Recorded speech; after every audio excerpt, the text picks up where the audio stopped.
Houston. That team is one of the very best teams we've played during this 5-year run. They put so much pressure on you at both ends of the field. It's a tremendous two-way basketball team. And we had to scrap and fight for everything the last 2 years against them. We've been fortunate enough to come out on top. Obviously it speaks to our group and their toughness and talent, but I can't speak any more highly of Houston and their grit and their competitiveness and their talent. That was an absolute grind, just like last year's. It's a great basketball team, but we're thrilled to be moving on and excited to have this one in our rearview mirror, and now we've got a lot more work ahead, but very satisfying victory tonight. Giants after the last one, what would you call them now? Speak on it. Just Giants. I'm not going to swear tonight. They're Giants. They're champions. These guys are a historically good basketball team, and you don't do this. You don't do what these guys have done without an incredible combination of talent and character. And I could go down the list, but I thought Steph epitomized that tonight. 0 points at halftime, 3 fouls, complete non-factor in the game, and then just completely took over the game on a night when everything was going wrong, and he found a way to turn it around. I also want to single out the bench. Just an amazing night from a group of guys who have not played this entire series. Houston put so much pressure on you in isolation that, frankly, we just decided to stick with our best defenders over the first 5 games, and obviously injuries forced us to use the bench. I probably should have used them earlier. Over the years, we've played a lot of people. We like to use our bench.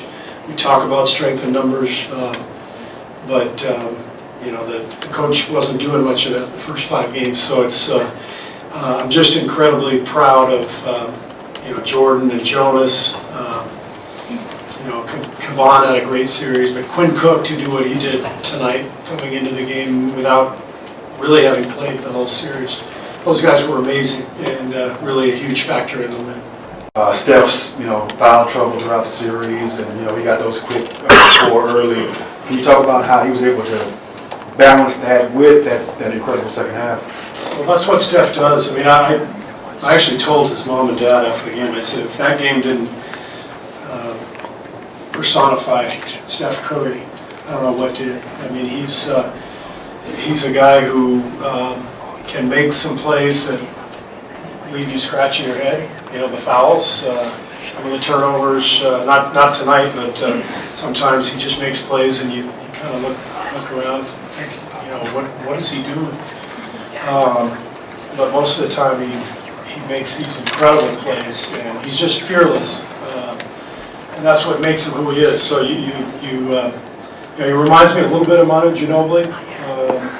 Not so much in the style of play, but in the kind of swashbuckling nature, Manu used to drive Pop nuts. My last year with the Spurs was Manu's rookie year, and Pop would be pulling his hair out, and that's how I felt when I started coaching Steph. He makes these plays that nobody could have taught him this stuff. You wonder what he's thinking, and then you sort of realize after a while, leave him alone. He's so good that he's going to counteract, the few crazy plays he makes with an amazing number of good ones and clutch ones. He's an incredible basketball player, a wonderful leader for our team, and just made some amazing plays down the stretch. Steve, Marcus Thompson with The Athletic. You talked a lot about how great Andre has been. When he's on the court, how does it make you feel, knowing that he's out there, he's defending and handling the ball, doing what he does? It's like when your kids are at home and there's a babysitter there. That's Andre. Like, you just feel more comfortable knowing there's an adult out there who's keeping everybody settled down. That's That game, I think, was probably not winnable without Andre's contributions, making 5 threes. He made a few of them, I think 2 or 3 in the first half when we were really struggling without Steph, and that Clay also kept us going in that first half. But Andre just does so much for us at both ends of the floor. I mean, there's a reason he has had the career he's had. He's been Finals MVP, he's a multi-time champion, Olympian, All-Star. Andre's an incredible basketball player. Talked about your bench right here in the middle. Earlier you talked about your bench, but could you go into a little bit more detail about how big Kevon Looney was? Because Game 5 he came in the first quarter and gave you all a lot of energy, and then tonight he came out 14 big points. And he also kind of rendered Clint Capella ineffective. Looney has been a rock for us all year, one of our key contributors. He's wise beyond his years. He's a guy who just understands the game and makes the right play over and over again. Really, really smart, and he's so easy to coach. And his teammates have so much respect for him. And he was great all series, and big tonight as well. Do you feel like there's a chance that Durant could be back for the next round? We're going to reevaluate him, I think, in a week, and we'll see. There's really no way of making any predictions right now. It's an injury that requires sort of an update every few days, and so as of now, we don't have any updates. Hey Steve, Bill Barber with Santa Rosa Press Democrat. Obviously the objective was to survive and advance any way you could, but with the schedule of the next round being so tough with the game every other day, how valuable is it to win here, not have to take it to 7 and get a couple days to rest? Yeah, I mean, obviously we just wanted to win the series, but this is ideal. I'd probably give the players the weekend off just to recuperate and then get ready for whoever we're playing, Tuesday night. But that game will be at home, so we'll have at least the next few days to prepare and recover, and so this was a huge win for us tonight, especially considering how many minutes a lot of our core guys played in this series. Pop, and so I would ask you, what did you say to your team knowing you were struggling but you were tied at halftime? Steph's 0 points. Could you give us a little insight of what you said to them? That's basically what I said. So, we know Steph's going to get going, and we're tied, and we're doing a great job. I loved the first half. How we competed like crazy, and we had key contributions off the bench, and so to go in on the road with Steph Curry with 3 fouls and no points, and you're tied. We felt pretty good about it, and that's what we talked about. Steve, obviously Clay has had games like this. What have you noticed about big settings and the mentality that it takes to come up with a game like this? I mean, Clay's just been doing this for so long. He's one of the best two-way players in the game. He's guarding James Harden and Chris Paul and Gordon. He's guarding their best players, and then coming down and he had 21 points in the first half to carry us with Steph struggling. This is who Clay is. This is why he's such a great player. He's been doing this for a long time. Third row with Real Talk Sports Coach. Before the season began, you kind of put to rest any conversations about Quinn Cook and him stepping into his own. Being able that you were able to lean on him tonight, just how important is that for you as a coach?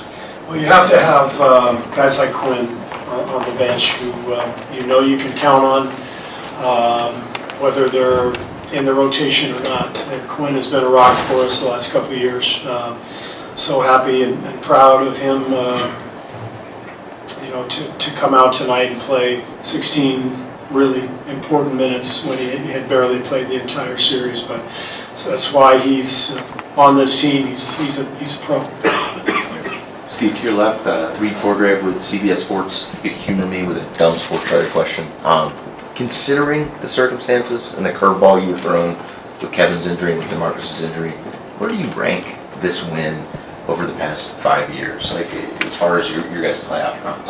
Yeah, I mean, that's not a dumb question. Don't beat yourself up on that one. We were actually talking about it in there. You know, it's one of the most satisfying victories we've had during this run. We've been blessed to have all this talent and competitiveness, and these guys they're just amazing. So they've won a lot of big games, but this is definitely one of the most satisfying we've had. Two more. Coach, we can look at the box scores and you can talk about the great number of your players put up, but can you talk about just the mindset, that championship mindset, and how you get there? I mean, I know some of it is in each of them, but how do you get to that? Well, it takes unique individuals on the team. You know, the players who you have to have talent, but you have to have guys who are committed to each other and unafraid of the moment. And I thought you saw that tonight with Steph down the stretch. But Draymond, how hard he plays night in and night out. And I think once you win the first one, as a group, it gives you more confidence to win the next one. And I think that's what's happened over the last few years. Our guys just believe that they can do this. It gets more and more difficult physically, but I think mentally, since you've already done it, you can do it again.